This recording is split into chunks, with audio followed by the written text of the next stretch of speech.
Rais atamkaribisha Mheshimiwa Rais wa Jamhuri ya Muungano wa Tanzania. Tumkaribishe kwa makofi mengi mzee wetu, Mzee Joseph Sinde Warioba.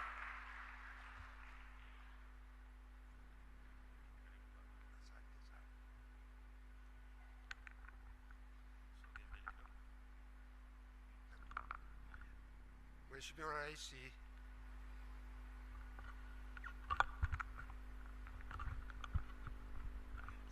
Mheshimiwa Rais, Mheshimiwa Makamu wa Rais, Mheshimiwa Rais mstaafu, waheshimiwa familia ya Sokoine na ndugu zangu wote tuliokutana hapa. Profesa Kabudi nadhani amefanya uchambuzi mzuri wa kitabu hiki na kusingekuwa na kitu kingine cha kuongeza. Lakini niseme hivi, ili kuelewa umuhimu wa Edward Moringe Sokoine katika historia ya nchi yetu, tuanzie na hali ilivyokuwa wakati anateuliwa kwa waziri mkuu. Sokoine ameteuliwa kwa waziri mkuu katika kipindi ambacho Mwalimu na waasisi wenzake walikuwa wanajiandaa kukabidhi madaraka kwa kizazi kipya. Mwalimu alikuwa ameamua kwamba atang'atuka si muda mrefu, na baada ya uchaguzi wa mwaka 75 alileta sura mpya kabisa ya baraza la mawaziri. Wale alioanza nao aliwapunguza, akaingiza vijana wengi sana. Mwalimu alikuwa waziri mkuu akiwa miaka 39. Baada ya miaka 15 akamkabidhi kijana wa miaka 39 kwa waziri mkuu, na wengine aliowateua wote walikuwa wadogo kwa Sokoine. Tulioingia katika baraza la mawaziri mwaka 75 ilikuwa ni vijana. Nadhani wazee waliokuwa wamebaki ilikuwa ni mzee Kawawa, mzee Bomani, mzee Amiri Jamal, na yeye Sokoine ndiye alikuwa kiongozi wa hawa vijana. Hilo lilikuwa la kwanza. La pili, Sokoine ameteuliwa wiki mbili baada ya Jumuiya ya Afrika Mashariki kuvunjika. Sokoine ameteuliwa wiki moja baada ya Chama cha Mapinduzi kuasisiwa, na baadaye ikaja katiba ya kudumu ambayo ilibadili utaratibu wa utawala. Na haikupita muda, mwaka uliofuata tukaingia kwenye vita ya Kagera. Baada ya mwaka uliofuata bei ya mafuta duniani ikapanda. Kwa hiyo Sokoine aliingia katika ngazi hiyo wakati nchi ikiwa katika matatizo makubwa.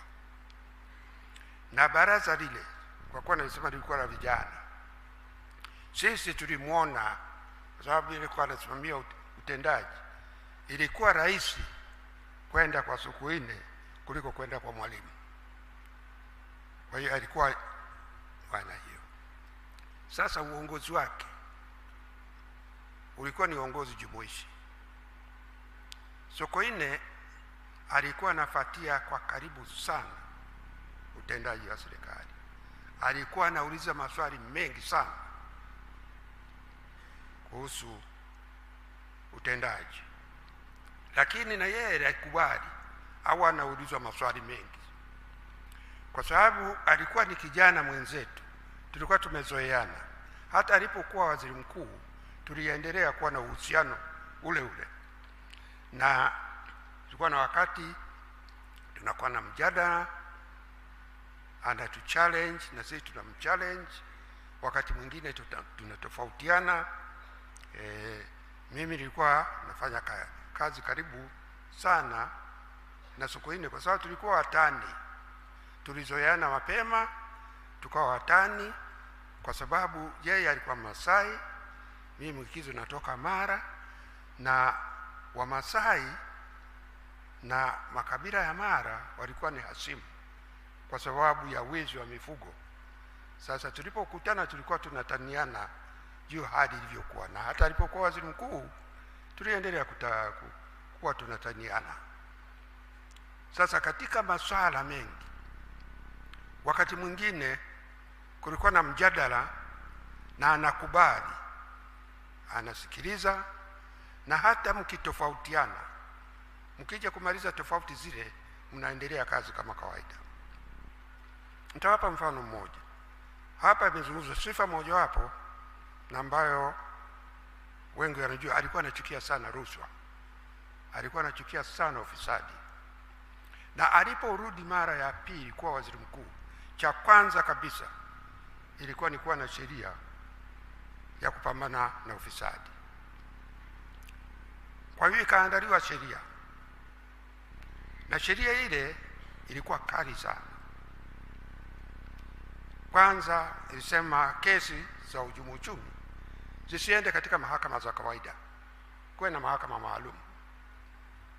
Pili, kesi ziwe zinasikilizwa faragha, sio hadharani. Tatu, hata maneno ya kusikia tu, hearsay evidence, ikubalike. 4, kusiwepo na dhamana. Sasa tulipokwenda kuizungumza katika kamati ya baraza la mawaziri hiyo kushughulikia sheria, tulikuwa 13. Mimi nikawa na mawazo tofauti kabisa. Nikasema naunga mkono mengi yaliyo katika sheria hii, lakini haya mane, kwamba tuwe na mahakama maalum, kusikiliza kesi faragha, hearsay evidence ikubalike, dhamana ikataliwe, nikaomba yaondoke. Sikufanikiwa, nilikuwa peke yangu, lakini niliona ni mambo ya msingi. Kwa hiyo nikasema basi kama uamuzi ni huo, na mimi ndio waziri wa sheria, mwanasheria mkuu, inabidi kusimamia sheria hii, na mimi siamini hivyo, naomba nikae pembeni. Wewe nikaomba kwamba ambia waziri mkuu, mimi nitaomba nikae pembeni, maana yake nitajihuzuru. Sokoine hakupenda hilo, akaniita akasema, wewe umekuwa mstari wa mbele kupambana na rushwa. Sasa kwa kitu kidogo kama hiki unasema unaacha kazi? Nikamwambia hapana, ndugu waziri mkuu, hili ni muhimu zaidi. Tukienda utaratibu huu, sheria zozote ambazo zinatekelezwa kwa njia ya operation huwa zinaleta madhara makubwa baadaye. Na jinsi sheria hii ilivyo, tukiitekeleza hivyo, italeta matatizo makubwa, inavunja misingi ya utawala bora, inaingilia haki za binadamu. Aliniburuza msasani, maana hakukubaliana na mimi kwa malizaji. Akaniburuza msasani, tukaenda kwa bwana mkubwa, akatusikiliza.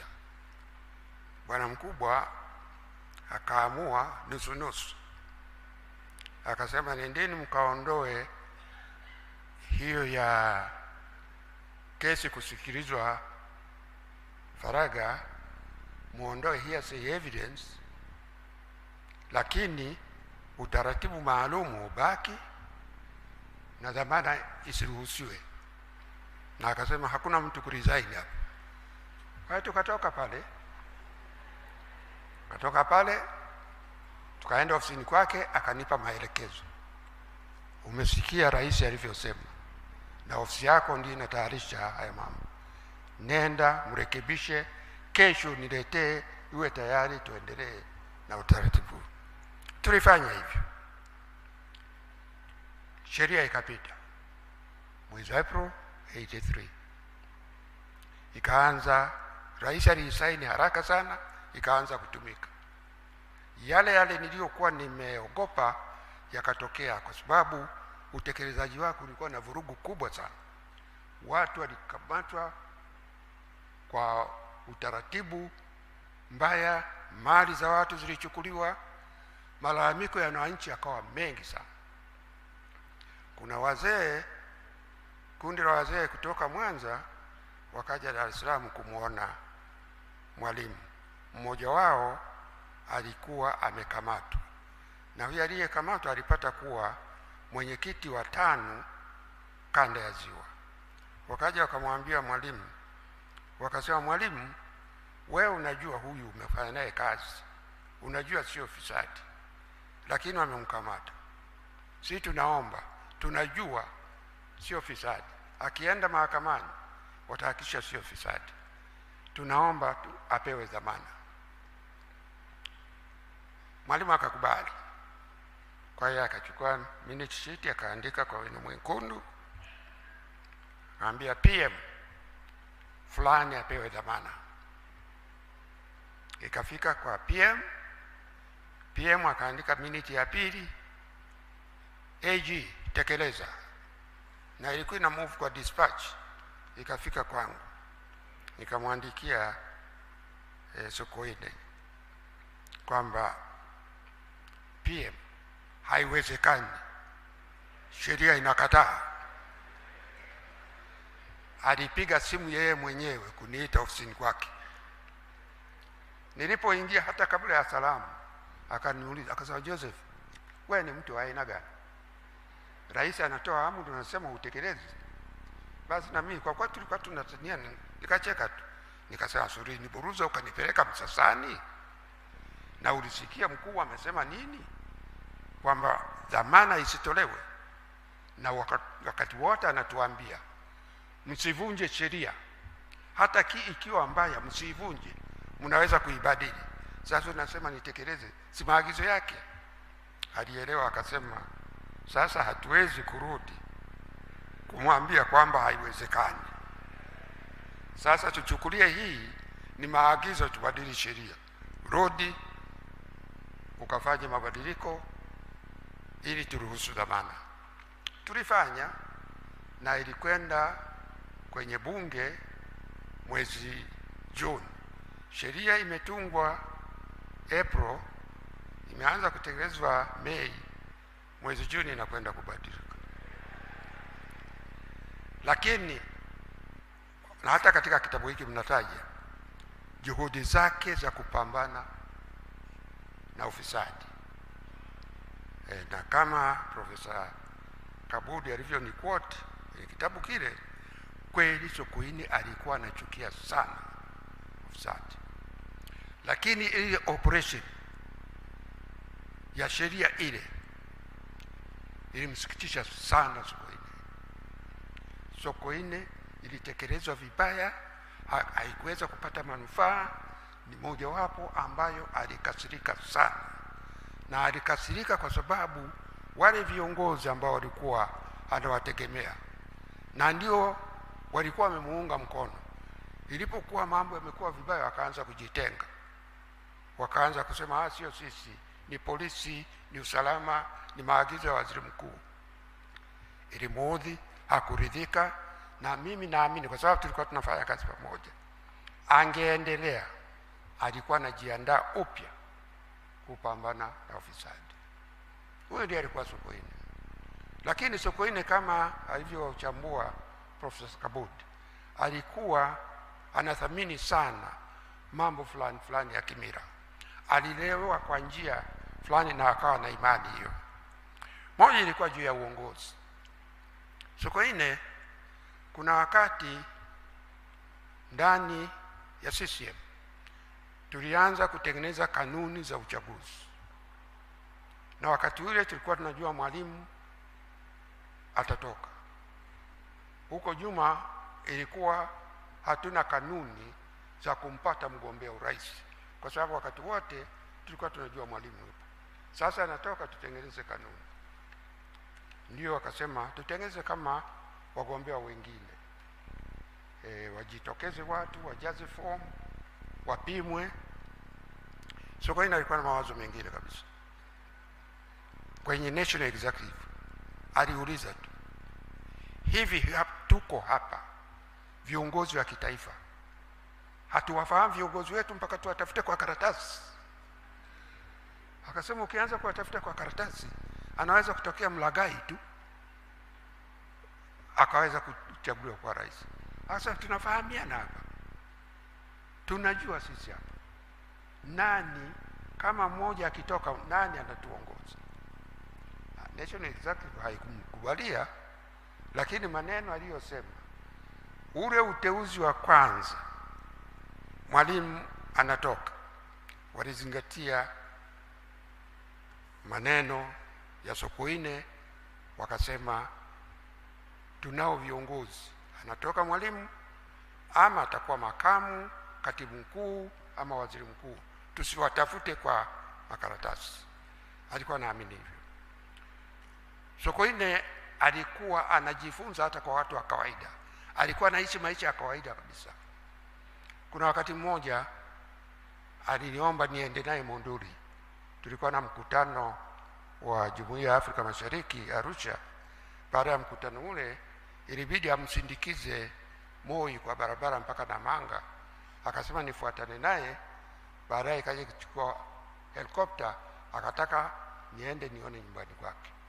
Nilipofika nilikuta ni kaya ya kawaida kabisa, nyumba ndogo, kuna zizi, kuna mifugo pale, na ana ng'ombe wa kisasa na waasili. Nilikuwa namtania, huwezi kuwachanganya watu hao wote wawili.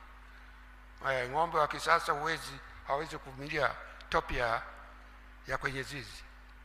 Lakini kilichonistajabisha, helikopta imetua, imekwenda nyumbani kwake pale. Baada ya muda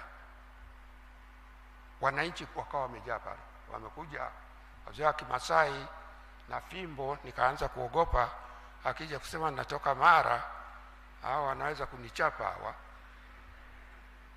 Walivyokuwa wanazungumza naye mambo ya kawaida kabisa, na anawasikiliza, wengine bila mpangilio, wengine sikuweza kuyaelewa maana wengi walikuwa wanazungumza Kimasai. Lakini ikafika mahali akataka ushauri wangu, kwa kuwa sebule ilikuwa ndogo, akanichukua tukaenda kwenye bedroom yake ndogo, bedroom ndogo, kitanda kidogo. Kitanda changu kilikuwa kikubwa na godoro zuri. Tukaenda tukakaa kwenye kitanda cha waziri mkuu. Alikuwa mtu wa kawaida na alikuwa haoni haya kwamba anaishi maisha yale. Huyo ndiye alikuwa Sokoine. Kama walivyoeleza, sisi Sokoine tuliofanya naye kazi atuimarisha sana. Makinda amepata kusema alituimarisha tuwe waaminifu kwa nchi yetu, kwa wananchi na viongozi.